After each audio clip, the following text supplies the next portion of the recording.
Peter Sagan qui va emmener le sprint chez Bora pour son leader, qui est l'Irlandais Sam Bennett. Et lors de ce sprint, on va voir l'Australien Caleb Ewan déborder tout le monde sur la gauche de la route et remporter cette première étape.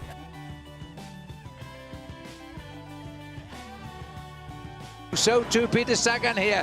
This could be a perfect lead out for Sam Bennett as well as now coming on the far side of the road. Caleb Ewan, the diminutive rider, trying to mix it, but this is a lead out for Danny Van Poppel, but an attack on the far side of the road here, and this looks to me as though we've got Sam Bennett trying to take it up on the inside, shoulder to shoulder, as Peter Sagan comes and bursts through from the middle, the world champion, but the little imp is there. Caleb Ewan pops out from the inside, takes it up. Caleb Ewan, and there's a break on the left by Team Sky. They've got Danny Van Poppel hooked up nicely at the moment. Through the heat haze now. Van Poppel is the second wheel here. Caleb Ewan is going to have to find something special now. This time Van Poppel goes. Caleb Ewan in the red jersey got onto the back wheel of Van Poppel. Caleb Ewan is coming out of the pack with another show of enormous strength. On the front of the peloton, but no cohesion there. No, there was a bit of rocking and rolling for that right-hander as well. Nathan Haas was there, but he's lost the wheel. Ewan has now moved into 5th place. Van Poppel on the wheel of Van Poppel. Yeah. Daryl Impey winding up now. Caleb Ewan pushing. Look at the head going into Van Poppel. Van Poppel 47 and Ewan fighting for the wheel of lead-out man. This is Daryl Impey who's pulling them out here. Van Poppel trying to go on there, but watch out for Jay McCarthy. And also behind there is the white jersey of Peter Sagan. And now the excitement of the man we know as the Moss Vale Missile trying to come on the right. El italiano Elia Viviani, a ver cuando se corre Tom Bonen, va a venir la definición de la primera etapa, viene Bonen, ahí a su rueda está Fernando Gaviria a la espera de que se corra, más atrás aparecen corredores del Androni Giocattoli, ahora sí quedó Fernando Gaviria y me parece que el que viene atrás sería Viviani y va a ser Fernando Gaviria el ganador de esta primera etapa. Fernando Gaviria, último metro, relojea hacia atrás y Fernando Gaviria, colombiano. Viene Gaviria, se quiere meter en la gente del Quick Step, veremos si es Fernando Gaviria nuevamente. Ahí aparece Bonen y Gaviria, va a ser 1-2. Y viene Viviani a rueda, pegadito contra los carteles. Y esto Zanja justamente, ¿no? Lo peor que puede ser caer al agua. Bueno, claro. Ahí sale el Quick Step jugándola. Ahí Maxi mira para atrás, sabe que lo tiene a Viviani y Gaviria. Viene a fondo el hombre Quick Step. Y ahí ya se lanza el sprint. Ahí se lanza el sprint. Miró por abajo miró, ya sabe, brazo. Y Gaviria ya sabe que se muestra victorioso. A veces en las imágenes nos parece que levanta la mano mucho antes. Está cerca, no está tan lejos como parece. Sí, pero igual fíjate ahí. Fíjate ahí. Del equipo Cofidis, que ojalá toma la salida. Entramos en la recta final. Moreno Hofland, que iba a realizar las labores de lanzador.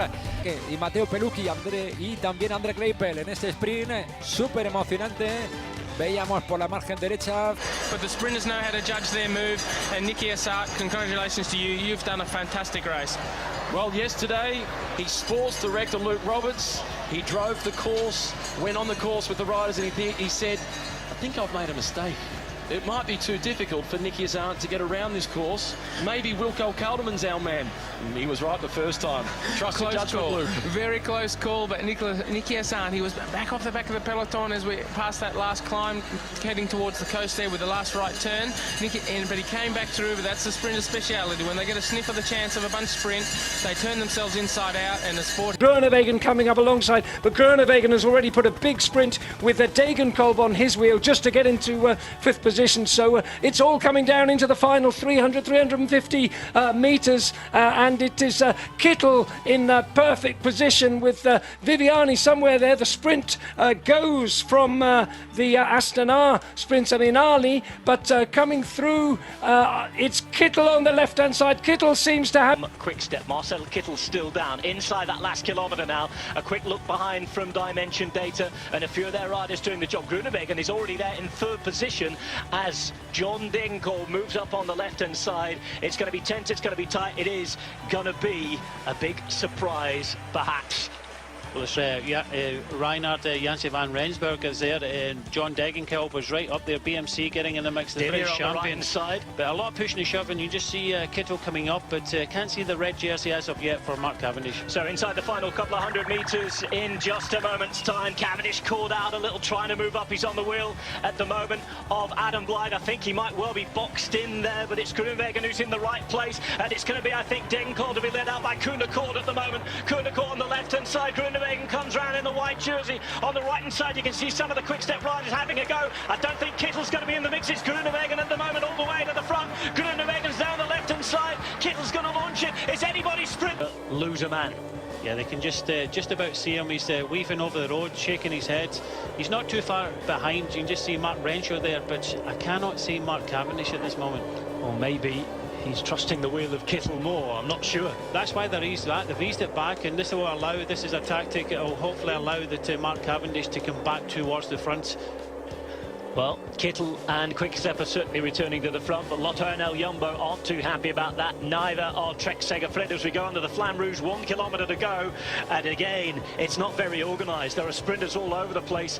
Teammates not even knowing where their sprinters are. On the left-hand side in the red and black, look out for Degenkolb and Trek Segafredo in the centre. Yet again, just at the right time, as if on cue, Marcel Kittel being brought to the front. And it's Matteo Trentin on the front now, waiting for Sabatini to try and launch things. Kittel fighting to be on his teammate's wheel at the minute with around 600 metres to go. Viviani making it up there as well. 500 to go now, and it is Matteo Trentin on the front for Quickstep. All sorts of people in and around. Cavendish has just about made it in the end, or has he? I'm looking around, I can't see him at the minute, but it's going to be led out by Lobato, and here comes Degenkolb on the left-hand side. Rensburg is having to have a go as well. It's having a real go here through the centre though, going through his dimension. It's right up there towards the front, but they've only got 2 riders in front. Reinhard Janse van Rensburg, 1 kilometre to go. Then you've got Mark Renshaw, so it does look as if Mark Renshaw's job, and it's a big job, is to make sure that he hits this corner with 350 metres to go with Mark Cavendish on the wheel. Kittel moving up on the right hand side in the blue. You have Degenkolb in the red. Look out for Cavendish in the white and black. Second in position on the left hand side now. Behind him another sprinter, the British champion, who is Adam Blythe. You've got riders in and around too, looking for BMC who are there with Jean-Pierre Drucker. Here's that right hand turn. Mark Cavendish looking for the wheel there of Marcel Kittel. Looks over to his right, 300 metres to go now. It's Mark Renshaw who's going to lead this out. Kittel though is going to come from behind Cavendish. Cavendish hesitating, looking around for Kittel, waiting to see who's going to go first. It's a strange one this. It's not really being led out by teammates. It's everybody looking for their own business. On the left hand side, Kittel's gone for it. On the right and the red, you can see Drucker, but it's Kittel at the minute at the front again. Cavendish trying to come around. À Beaucaire, Arnaud Desmar signe la nouvelle fois dans le coup. Barbier Desmar saute dans la roue du Norvégien. Un Français, devinez qui? Arnaud Desmar qui s'impose à Loudun.